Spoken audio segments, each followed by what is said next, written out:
La théologie réformée. Ce n'est pas compliqué si c'est bien expliqué. Cet enseignement biblique, forme de questions et réponses, est animé par le pasteur Bernard Westervelt. Une nouvelle émission est publiée sur Facebook chaque dimanche en fin d'après-midi. La prière. On dit parfois que la prière, pour qu'elle soit authentique, sincère, il faut dire ce qui vient à notre esprit. Oui, parfois, mais pas toujours. Si par exemple, je rencontre un ami, et si je lui dis la première chose qui vient à mon esprit, ça se peut que je vais le blesser. Ça se peut que je vais fermer la discussion.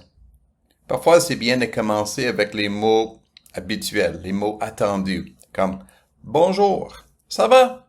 Quoi de neuf? » Là, j'ouvre la discussion. On ouvre un échange pour explorer et exprimer nos sentiments.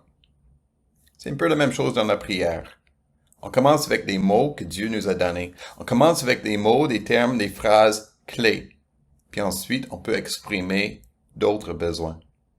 Comme dans le Notre Père. Le Notre Père est un modèle à suivre pour exprimer nos besoins les plus importants.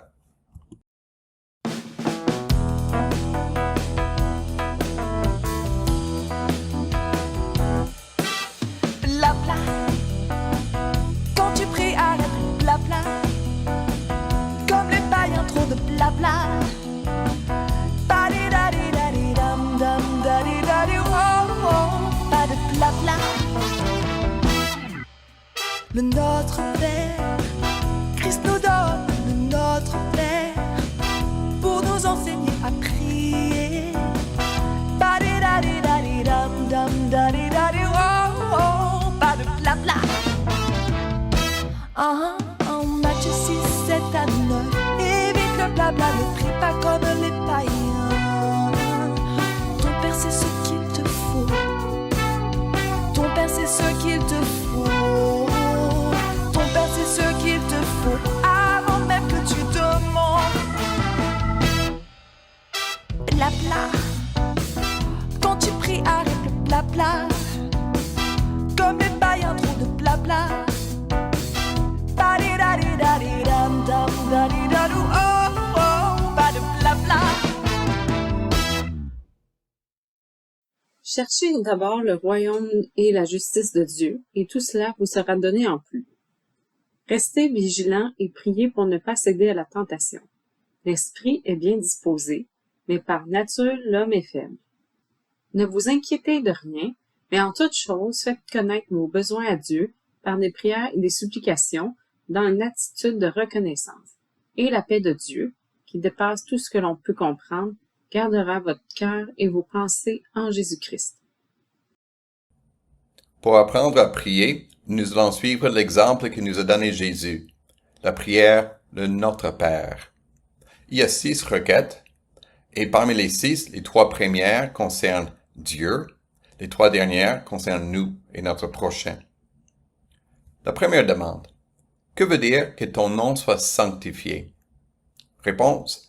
Que le nom de Dieu soit respecté par tous. Notre Père, que ton nom soit sanctifié. Sanctifié en lien avec la sainteté de Dieu. Dieu est saint, saint, saint. Il est mis à part. Il est différent, exceptionnel, extraordinaire par rapport à tout ce qui existe. Nous voulons que Dieu soit reconnu, loué même, comme un Dieu exceptionnel. C'est comme si tu me présentais ton amie. Voici mon amie, Lydie. Elle est très fine. Tu désires que je reconnaisse la gentillesse de Lydie. Nous désirons que tous reconnaissent la gentillesse, la bonté, la sainteté, la justice, la grandeur, la force de notre Dieu. Oh Dieu, que moi je trouve ma joie à te louer, que chaque personne trouve sa joie dans tes louanges. Voici la deuxième demande. Que veut dire que ton règne vienne? Réponse. Que la bonne nouvelle de Jésus soit reconnue partout. La bonne nouvelle de Jésus, l'Évangile.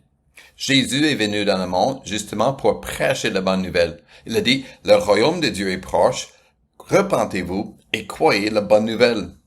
Cette mission de Jésus continue et nous prions pour la mission de Jésus partout dans le monde. Nous prions que la bonne nouvelle de Jésus soit annoncée, prêchée dans toutes les nations, dans toutes les langues. Nous prions pour la conversion d'un grand nombre de personnes. Nous prions que la bonne nouvelle de Jésus soit prêchée partout, mais aussi que la bonne nouvelle de Jésus soit reconnue partout dans ma vie.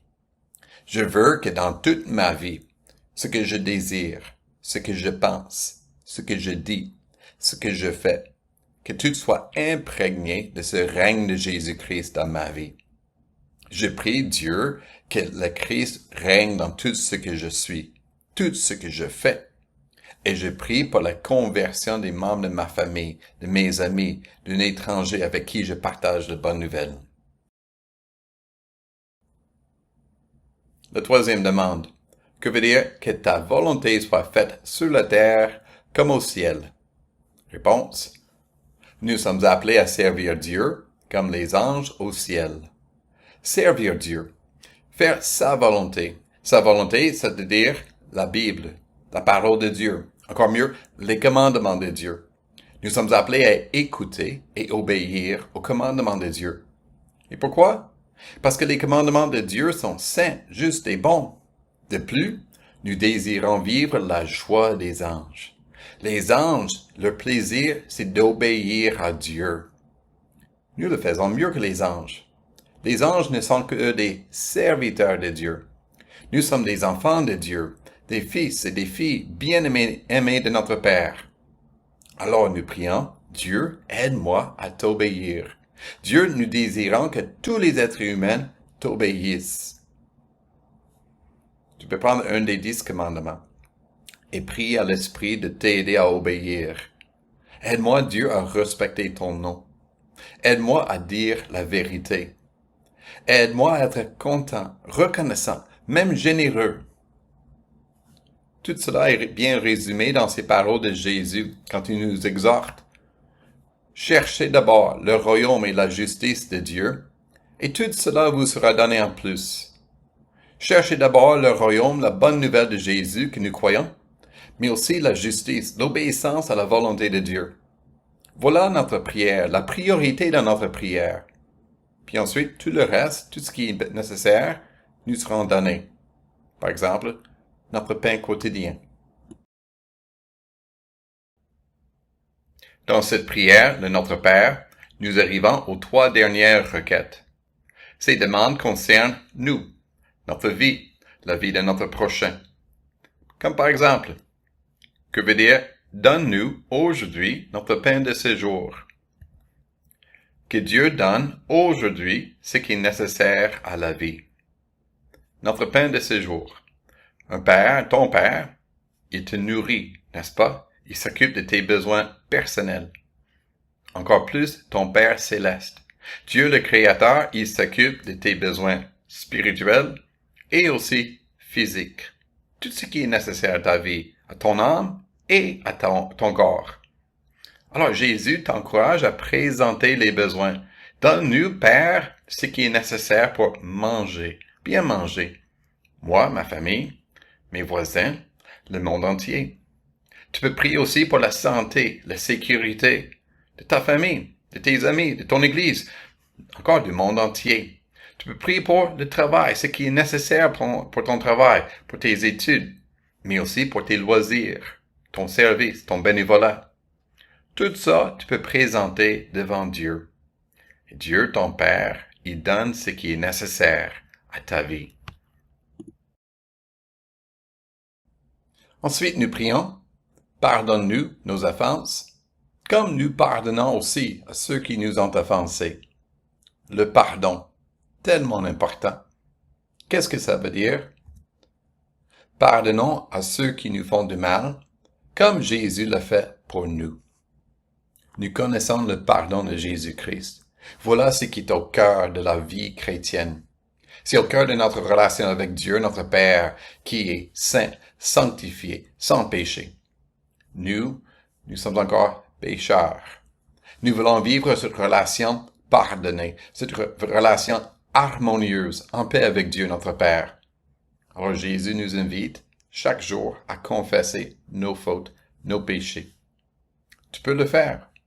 Tu peux demander à Dieu le pardon d'un péché spécifique. Dieu, le désir que j'ai dans mon cœur, tu ne le veux pas. Pardonne-moi. Mais le pardon que nous vivons avec Dieu personnellement, nous voulons le vivre entre nous, collectivement. Alors nous demandons à Jésus de pardonner aux autres.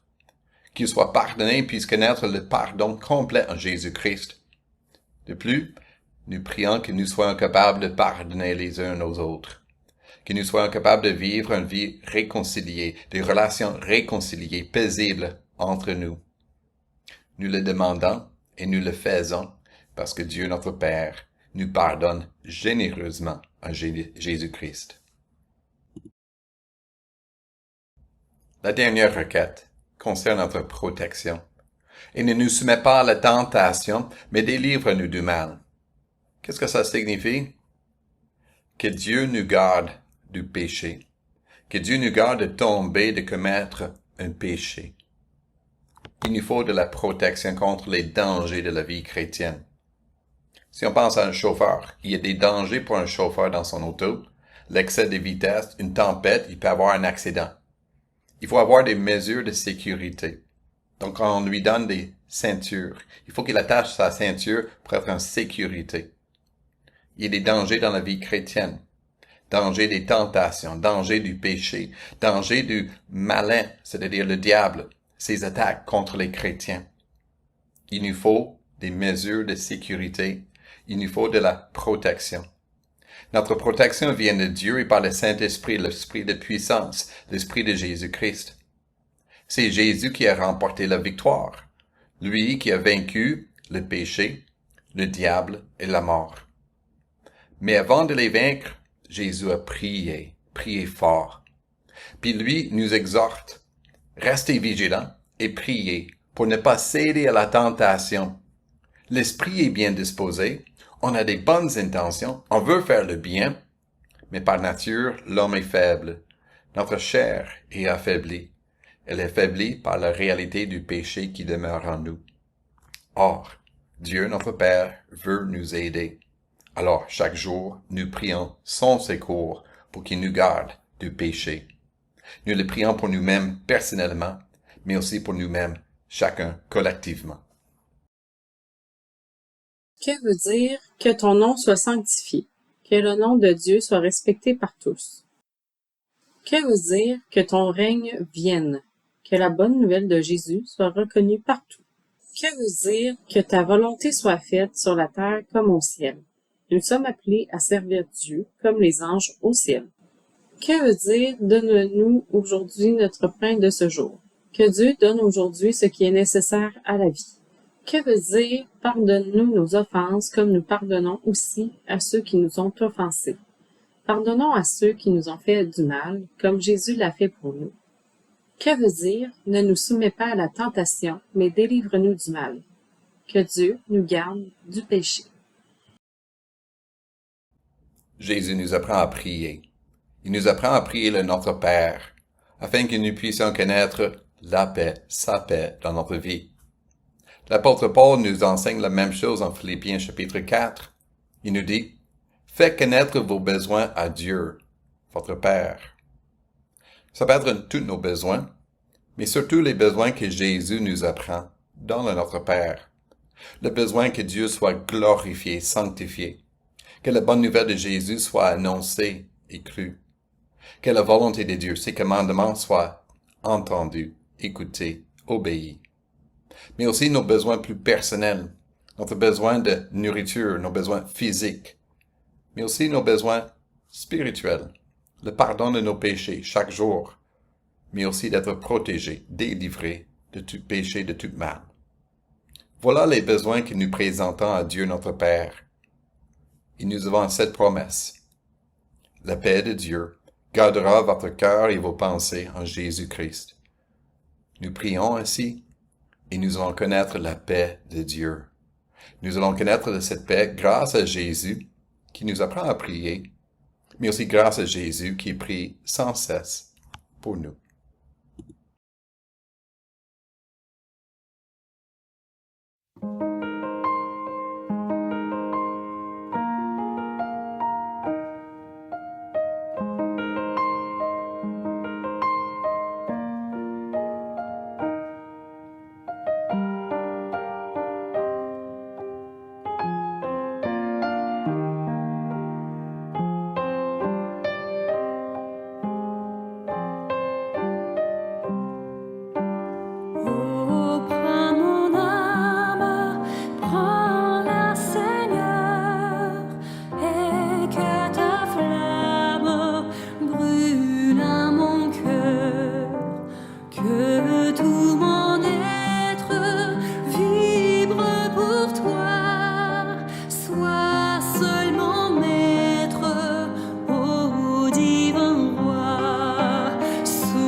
Dieu ou mal perfide, regarde-moi,